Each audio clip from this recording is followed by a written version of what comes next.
système Cortex XIAM, le SOC moderne réimaginé. Et pour animer cette démo, eh bien, j'ai le plaisir d'accueillir Monsieur Julien Bilochon, consultant Cortex Palo Alto Networks. On est parti pour 30 minutes. Bonjour à tous. Donc, je vais avoir la chance aujourd'hui de vous présenter Cortex XIAM, qui est la plateforme SOC de Palo Alto Networks. Pour commencer, je vais vous parler rapidement, très rapidement, durant une dizaine de minutes, une petite présentation, histoire de planter le décor. Et puis derrière, une démo pour vous présenter l'interface, la philosophie également de Cortex XIAM, que je vais également pouvoir bien sûr aborder durant cette demi-heure. On commence tout simplement en rappelant de où on vient au niveau des SOC. Au commencement, si je puis dire, on avait un antivirus, on avait un firewall, on avait un proxy éventuellement, et c'était relativement simple à gérer. On avait quelques alertes qui remontaient, ça clignotait, et on pouvait traiter les alertes de manière relativement simple. Aujourd'hui, si on doit comparer un SOC à un cockpit d'avion, ça ressemblerait plutôt à ça. Donc un cockpit avec des alertes partout, des consoles à visualiser, des informations à prendre en compte et sans droit à l'erreur, bien sûr, on est dans un avion de ligne. Et ce qui est intéressant dans ce parallèle par rapport au cockpit d'avion, c'est que dans un cockpit d'avion, il y a un pilote automatique. Ce qui n'est pas forcément toujours le cas, en tout cas aujourd'hui, au niveau des SOC. Et si on parle des SOC aujourd'hui et plus globalement de l'ensemble des produits de sécurité qu'on va retrouver dans toutes les entreprises, on va retrouver des dizaines de consoles. Vous allez avoir le DR, vous allez avoir le firewall, le proxy, le SOAR, le SIEM, de l'attack surface management, énormément d'informations qui vont donc remonter de manière séparée, en silo. Derrière, on va devoir faire confiance à l'humain, bien entendu, pour traiter ces alertes. Vu le flow d'alertes, le nombre d'alertes qui vont remonter de par ces différentes consoles, il y a fort à parier qu'on va passer à travers certaines informations qui pourraient être pertinentes, surtout si on les associe entre elles via une corrélation. C'est pas forcément toujours le cas ou toujours facile de le mettre en place. C'est pas un problème de volonté, ça peut être un problème de moyens humains, peut-être pas un problème de compétences dans certains cas. Mais ça, c'est la réalité aujourd'hui de pas mal de SOC en tout cas. Et bien entendu, si on prend un peu de recul sur l'évolution de l'industrie de la cybersécurité depuis quelques années, on voit que grosso modo tous les domaines de l'IT ont évolué notamment sur la partie réseau. On est passé du périmètre au SASI, au Zero Trust. On est passé du data center vers le cloud, au moins tout parti en tout cas. On est passé de l'antivirus classique au next-gen antivirus, puis EDR, XDR. Et le SOC, pour le coup, ça doit faire à peu près 15 ou 20 ans qu'aucune évolution a eu lieu.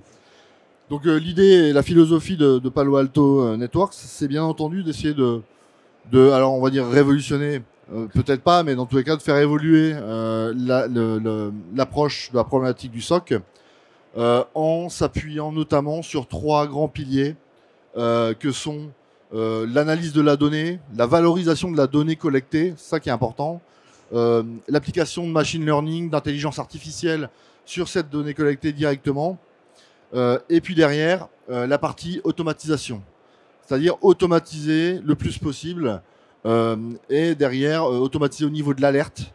On en reparlera bien entendu, on en fera surtout la démo, c'est ça qui va être intéressant pour vous, je pense. Et puis derrière, bien entendu, si je suis capable justement de valoriser cette donnée, d'y appliquer des concepts d'automatisation, derrière, je vais être capable d'améliorer ma posture de sécurité pour derrière, de manière proactive, en tout cas, l'améliorer et plus ou moins automatiquement. Encore une fois, c'est ce que je vais essayer de vous montrer durant ma démo. Si on prend l'approche, le mode de fonctionnement d'un SOC, on va en fait avoir aujourd'hui, et ça c'est ce qu'on voit au niveau de l'organisation du SOC et surtout du traitement des alertes, on va avoir un analyste qui va être en première ligne et qui va devoir effectuer tout un travail on va dire de pupitrage de niveau 1 jusqu'au niveau 2, 3 pour parler analyse des détections, investigation, réponse. Donc on va passer à travers ces différents niveaux du SOC et derrière on va mettre en place les mécanismes d'automatisation pour essayer de traiter les incidents de manière automatique dans le futur. L'approche d'XIAM, c'est en fait d'automatiser systématiquement au niveau de l'alerte, pas au niveau de l'incident. Donc on va traiter toutes les alertes, la moindre alerte antivirus, la moindre alerte firewall, proxy, endpoint, EDR sera traitée systématiquement, soit par un travail d'enrichissement, soit par un travail potentiellement de rémédiation, c'est pas toujours possible bien sûr, mais dans tous les cas on va traiter l'alerte pour à minima l'enrichir, pour fournir du contexte, un maximum d'informations à l'analyste, pour que le traitement des alertes et des incidents restants soit le plus facile et le plus efficace possible. Donc si on regarde les attentes qu'on peut avoir vis-à-vis d'XIAM, ça va être de simplifier les opérations de sécurité, de faire évoluer la posture de sécurité et surtout d'accélérer le traitement des alertes, des incidents au niveau de la rémédiation à minima ou de l'enrichissement. Donc XIAM, qu'est-ce que c'est? C'est une plateforme SOC. C'est un SIEM, c'est un EDR, c'est un NDR, c'est un SOR, c'est une plateforme de threat intel. Et donc l'idée d'XIAM, c'est de voir toute la donnée, absolument toute la donnée. On va envoyer vers XIAM la donnée provenant des firewalls, la donnée provenant des proxys, des EDR, bref, toute la donnée possible, on va l'envoyer vers XIAM. Et XIAM va centraliser donc cette donnée. Alors c'est le terme anglais, le stitching, c'est-à-dire relier les données entre elles.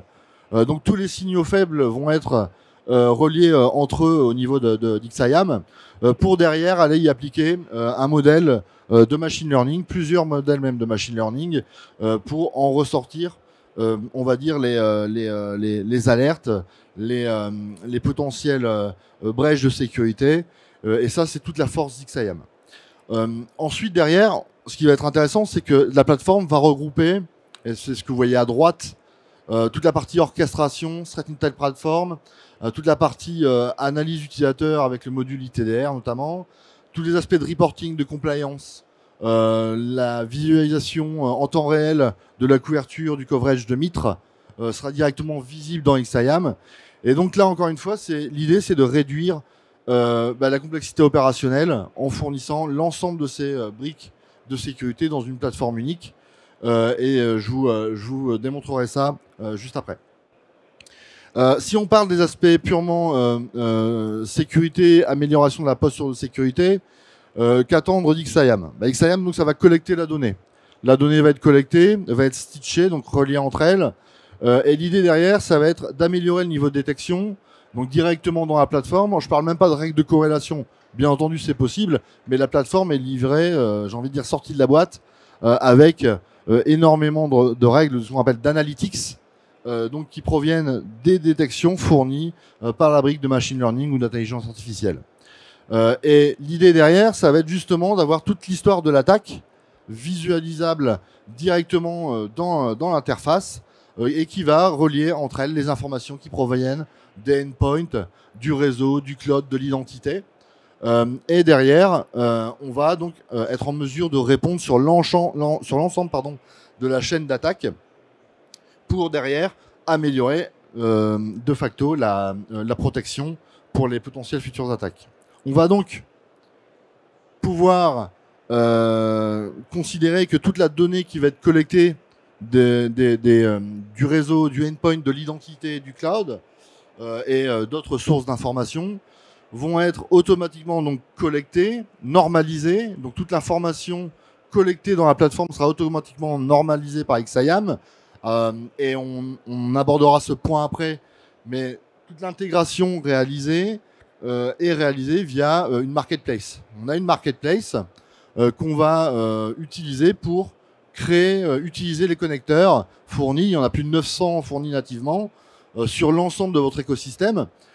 Et donc ces connecteurs vont permettre soit de collecter la donnée, soit d'interagir avec l'intégration avec le système tiers. Ça peut être un firewall, ça peut être un proxy, ça peut être un autre DR, pas de problème.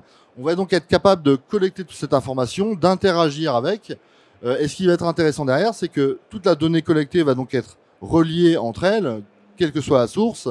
On va donc avoir les analytics qui vont appliquer leur détection.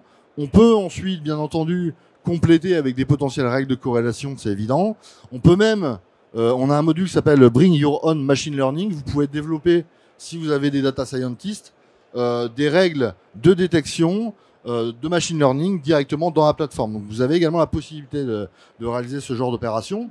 Et derrière, une fois qu'on a ces détections, eh ben, on va appliquer tous les modèles d'automatisation via ce qu'on appelle des playbooks atomiques. Donc vraiment des petits playbooks. Alors pour ceux qui sont familiers avec les SOR, on a souvent des playbooks assez importants, notamment si on prend un use case comme le phishing. On va avoir des étapes dans les différents playbooks, des étapes, assez nombreuses étapes. Les playbooks atomiques, le concept, c'est d'avoir en fait quelques étapes, 5, 6, pas plus, pour vraiment traiter à l'alerte et pas à l'incident. Donc on va traiter toutes les alertes qui vont arriver et qui vont être fournies par XIAM. Soit c'est XIAM qui va fournir ces alertes, soit c'est les systèmes tiers qui vont être connectés bien sûr à XIAM. On va donc appliquer les automatisations et derrière va rester quelques incidents, quelques alertes en charge pour l'analyste. Et le gros intérêt de cette approche, c'est en fait d'avoir relativement peu d'alertes ou d'incidents, j'ai envie de dire résiduels à charge pour l'analyste. Bien entendu, on peut pas tout automatiser, c'est pas possible. Mais l'idée en fait dans l'approche d'XIAM, c'est d'essayer en fait d'automatiser systématiquement les 20 ou 30 alertes qui reviennent de manière récurrente pour derrière en fait pouvoir se focuser sur les alertes et donc les incidents qui vont être les plus pertinents. L'idée c'est donc bien sûr de réduire l'effort manuel de la part des analystes, de les laisser se focuser sur les tâches les plus, j'ai envie de dire les plus intéressantes, et derrière d'améliorer bien entendu toute la partie MTTR pour avoir des réponses qui vont être automatisées. On va dire que sur un projet XIAM, à l'issue du déploiement et de l'entrée en exploitation, on va être aux alentours de 90 à 95% de traitement des alertes de manière automatique. Et je le redis, c'est logique et je pense que vous le comprenez. On va vraiment systématiquement traiter toutes les alertes qui vont être récurrentes et qu'on va être en mesure de traiter automatiquement au niveau d'XIAM. Le reste donc sera à charge de l'analyste. Et ce qui va être intéressant, c'est que toutes les alertes qui vont être à traiter manuellement, tous les incidents qui vont être à traiter manuellement, vont être enrichis également systématiquement par la plateforme. Donc, c'est-à-dire que même sur les incidents à traiter manuellement, on aura déjà toute une partie enrichissement qui va être réalisée, notamment sur les IOC, également sur les phishing. Il y a énormément de use cases qu'on pourrait citer, bien entendu. Et le traitement manuel de ces incidents est facilité par la classification qui va être classique, high, medium, low, ou informational pour les alertes ou les incidents. Et derrière, on aura également une aide au niveau de ce qu'on appelle le Smart Score, avec justement une analyse avec une pondération qui va fournir un score sur 100 pour aider l'analyste à prioriser le traitement de certains incidents. Je vais accélérer. On aura également en attente, enfin le retour qu'on va attendre, c'est mon dernier slide, ce qu'on peut attendre d'XIAM et l'impact qu'aura XIAM sur un SOC, c'est toujours plus d'alertes, ça c'est évident.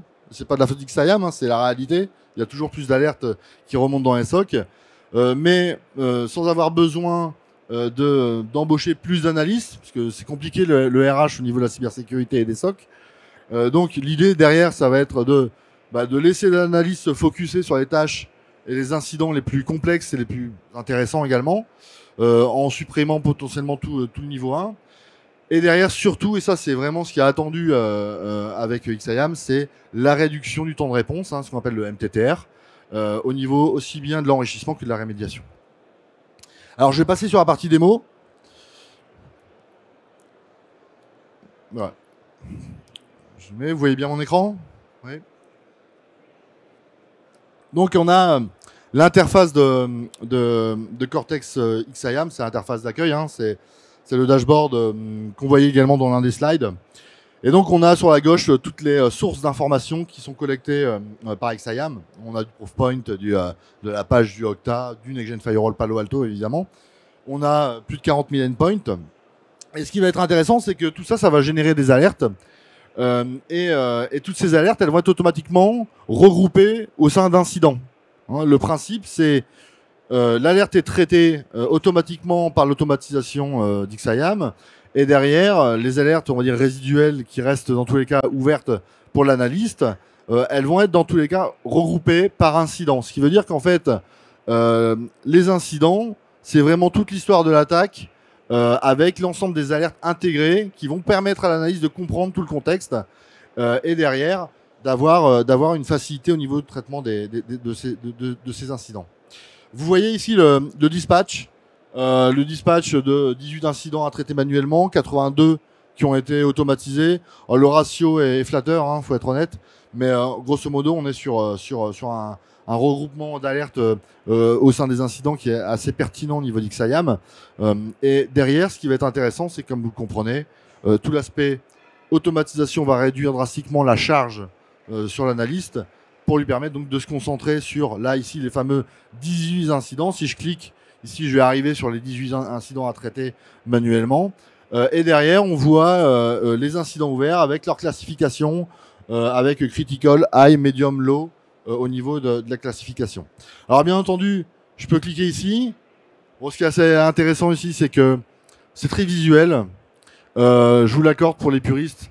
L'intérêt est peut-être limité, mais c'est toujours sympa et joli à voir. Ça permet surtout d'avoir un joli écran sur un écran dédié dans un SOC, c'est super. Mais bon, l'intérêt, là, je vous l'accorde, est plutôt limité.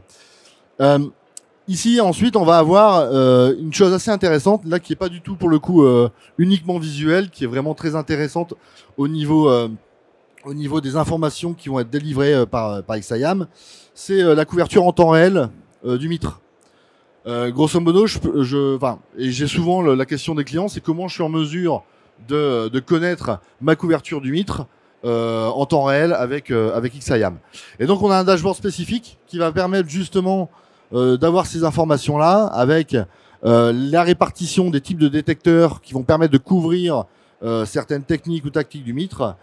Et derrière, je vais pouvoir bien entendu cliquer sur un des éléments pour essayer de comprendre comment je suis couvert. Et je vais pouvoir dans le détail bénéficier de l'information sur les différentes techniques qui vont me permettre, par exemple ici, de détecter un compte valide. Bon, je peut-être pas le meilleur des exemples, mais peu importe. C'est relativement intéressant dans le sens où on va pouvoir avoir cette visualisation sur l'ensemble du périmètre et comme vous le voyez ici, sur le cloud, le endpoint, l'identité, voire le réseau, si bien entendu c'est actif. Alors, au niveau du traitement d'un incident sur XIAM, on va donc avoir la possibilité de visualiser les incidents et dans les incidents, on va être en mesure d'avoir pas mal d'informations pour aider l'analyse justement à comprendre le contexte de cet incident. Alors, j'ai pas un réseau qui est parfait. J'espère que ça va fonctionner correctement. Ok.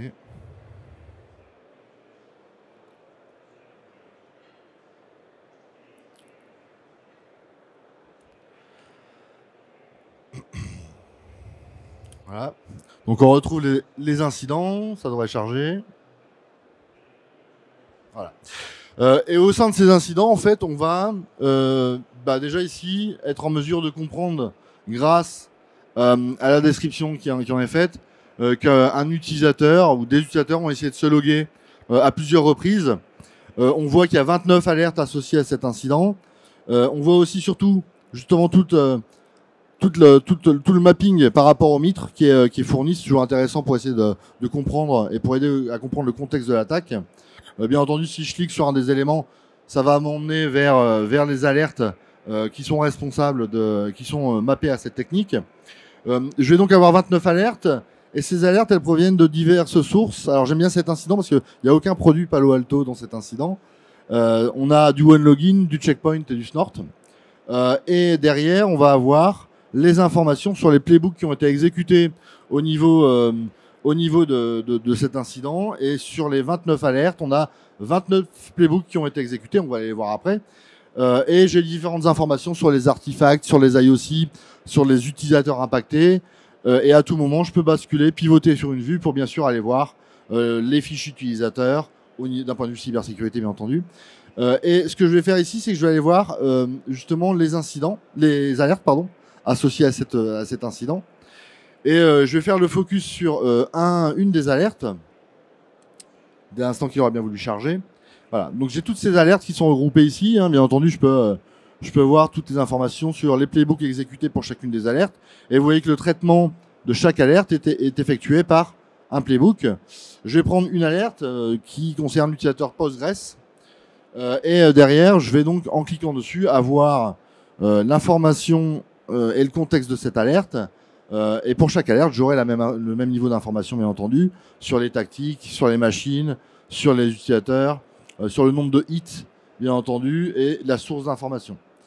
Je vais cliquer sur la partie investigation qui m'intéresse le plus. Et là, on va arriver vraiment dans l'investigation sur une alerte précise, avec tout le détail nécessaire à la bonne compréhension du contexte pour l'analyste. On voit qu'elle a été fermée automatiquement par XIAM. On voit toutes les actions d'automatisation par le bot qui s'appelle D-Bot, qui est le bot de machine learning d'XIAM. Et derrière, on va donc être capable de visualiser toutes les actions qui ont été effectuées d'un point de vue enrichissement, d'un point de vue rémédiation sur l'environnement. Je vais directement partir sur ce qu'on appelle le work plan. Le work plan, c'est justement l'automatisation qui a été appliquée au niveau de l'alerte. Et au niveau de cette alerte, ce qui a été effectué, c'est tout simplement pour l'utilisateur un check de sa présence, de sa validité en fait dans l'organisation. Bien entendu, on vérifie donc s'il est valide. S'il est valide, on effectue un certain nombre d'opérations. S'il n'est pas valide, et là c'était le cas, on a fermé l'investigation. On aurait pu ajouter une tâche disant si tu vois une tentative d'authentification, on va dire X fois en X minutes, tu peux rajouter cette IP source en blacklist sur l'ensemble de l'écosystème pendant, pourquoi pas, plusieurs heures. Bon, on l'a pas fait, on a fermé l'investigation, et surtout si ça avait été un utilisateur valide dans l'environnement, alors on lui envoie un message Slack. Alors ça pourrait être Teams, ça pourrait être sur Google, ça pourrait être un mail, mais on lui envoie un message en lui demandant si c'est lui qui a essayé justement de s'authentifier. Si la réponse est oui, on ferme l'investigation, c'est une erreur de frappe. Si c'est non, alors dans ces cas-là, ce qui va se passer, c'est qu'on va forcer la configuration du MFA en strict, et on va forcer l'utilisateur à changer son mot de passe. Une fois réalisé, on va donc fermer l'investigation. On peut bien entendu modifier tous ces playbooks à loisir, il n'y a aucun problème. Et donc derrière, traiter automatiquement les alertes, comme on le voit ici sur la partie One Login. Donc on a des playbooks qui vont être fournis automatiquement dans chacun des packages fournis au niveau de la marketplace. Je vais vous montrer ça juste après. Ou alors on peut bien entendu créer ses propres playbooks, évidemment. On va retourner sur la partie incident. Et puis derrière, on a donc ici un incident qui concernait différentes sources. On peut bien entendu avoir des incidents qui vont concerner des sources Palo Alto, mais également du Fortinet par exemple. Et on va avoir des automatisations avec des réponses différentes de playbook complete. Hein. On peut par exemple avoir des playbooks qui sont en attente de l'analyste pour lui demander validation. Il y a de l'interaction. C'est pas non plus un traitement automatique bête et méchant. La plateforme peut poser des questions aux analystes pour savoir si tel ou tel type d'opération doit être réalisé ou non. Et derrière, bien entendu, on peut parfois également avoir évidemment des playbooks en erreur. Et alors, je vous parlais du marketplace. Le marketplace, donc, on a à peu près plus de 900 intégrations disponibles dans la marketplace. On va pouvoir, de manière relativement simple, sélectionner n'importe quel type d'intégration qui vont être, dans la majorité des cas, des intégrations qui va utiliser des API pour se connecter à des plateformes tierces. On peut avoir d'autres approches au niveau de l'intégration et de la collecte de logs. On peut bien entendu collecter en syslog, sous tout un tas de formats différents, du syslog, de la raw data, etc. Une fois qu'on a donc configuré un produit, une intégration à un marketplace, on va être en mesure justement de la configurer pour qu'elle collecte la donnée. Et je peux derrière, par exemple, si je prends une intégration CyberArk, je vais être en mesure de vous présenter justement cette intégration et justement tout ce qu'elle fait. Alors l'intégration CyberArk ici, c'est un bel exemple puisque l'intégration arrive avec toutes les informations sur la normalisation de la donnée, c'est-à-dire comment aider XIAM à comprendre la donnée qui provient de CyberArk. Et là, j'ai tous les data models qui sont automatiquement fournis par l'intégration, donc tous les parseurs, tous les data models et toutes les informations concernant les datasets sont directement fournis au niveau de l'intégration. Et donc, c'est quand même assez complet là-dessus. Ça permet derrière, en fait, à la plateforme de comprendre la donnée et justement d'y appliquer les analytics, les moteurs de détection, les modèles de détection, pardon. J'ai également des règles de corrélation qui sont fournies. J'ai, en plus de ça, des informations, des automatisations, pardon, qui sont proposées par cette intégration, avec, comme je vous l'ai montré sur l'exemple de OneLogin, un playbook de type atomique, relativement court, un peu plus long que l'autre, mais relativement court quand même, avec différentes étapes de traitement de l'alerte. Et puis derrière, pour finir, je vais avoir également des dashboards, des reports qui vont être fournis automatiquement concernant toute la donnée de CyberArk. D'accord ?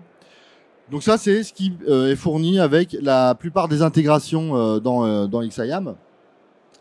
Et donc derrière, on va donc pouvoir facilement collecter la donnée et fournir de la partie, de la détection. Derrière, appliquer des modèles d'automatisation pour derrière traiter un maximum d'alertes automatiquement et laisser relativement peu d'incidents à traiter au niveau de l'analyste. Dans tous les cas, en lui fournissant tout l'enrichissement nécessaire pour faciliter le traitement de cet incident. J'ai terminé avec la présentation et la démo. Est-ce que vous avez des questions? Il reste, je pense, 3 minutes. Voilà, effectivement, si vous avez des questions, n'hésitez pas. Hop, monsieur.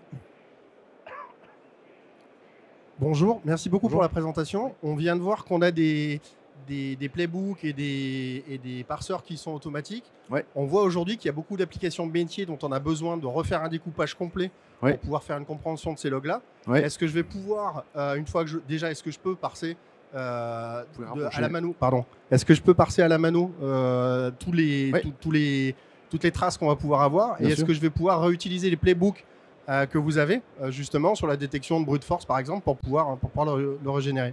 Merci. Ouais. On peut parfaitement créer ces parseurs, vous les voyez à l'écran. Hein. Là, c'est les parseurs fournis par défaut qui sont rajoutés par les intégrations. On peut rajouter ses propres parseurs. D'accord? C'est du langage SQL. Alors on a un traducteur dans la plateforme de Splunk vers SQL, si ceux qui sont déjà utilisateurs Splunk. Donc on peut utiliser ces parseurs-là et on peut, comme je le disais tout à l'heure, surtout pour les applications métiers, on peut par exemple développer des détecteurs de machine learning sur des use cases, typiquement sur de la fraude par exemple. On va pouvoir développer des détecteurs spécifiques au-delà du parseur, mais vraiment des détecteurs pour détecter des use cases de fraude ou autres sur des applications métiers. Ouais, au niveau, une fois qu'en fait la donnée elle est comprise par la plateforme, j'ai envie de dire on peut faire tout ce qu'on veut, parce que derrière avec le playbook on va pouvoir aller interagir avec la plateforme tierce. Et le playbook, il y a du playbook fourni par défaut, vous l'avez vu, mais il y a également du playbook que vous allez pouvoir développer par vous-même, partir d'un playbook existant, il n'y a aucun problème. Okay.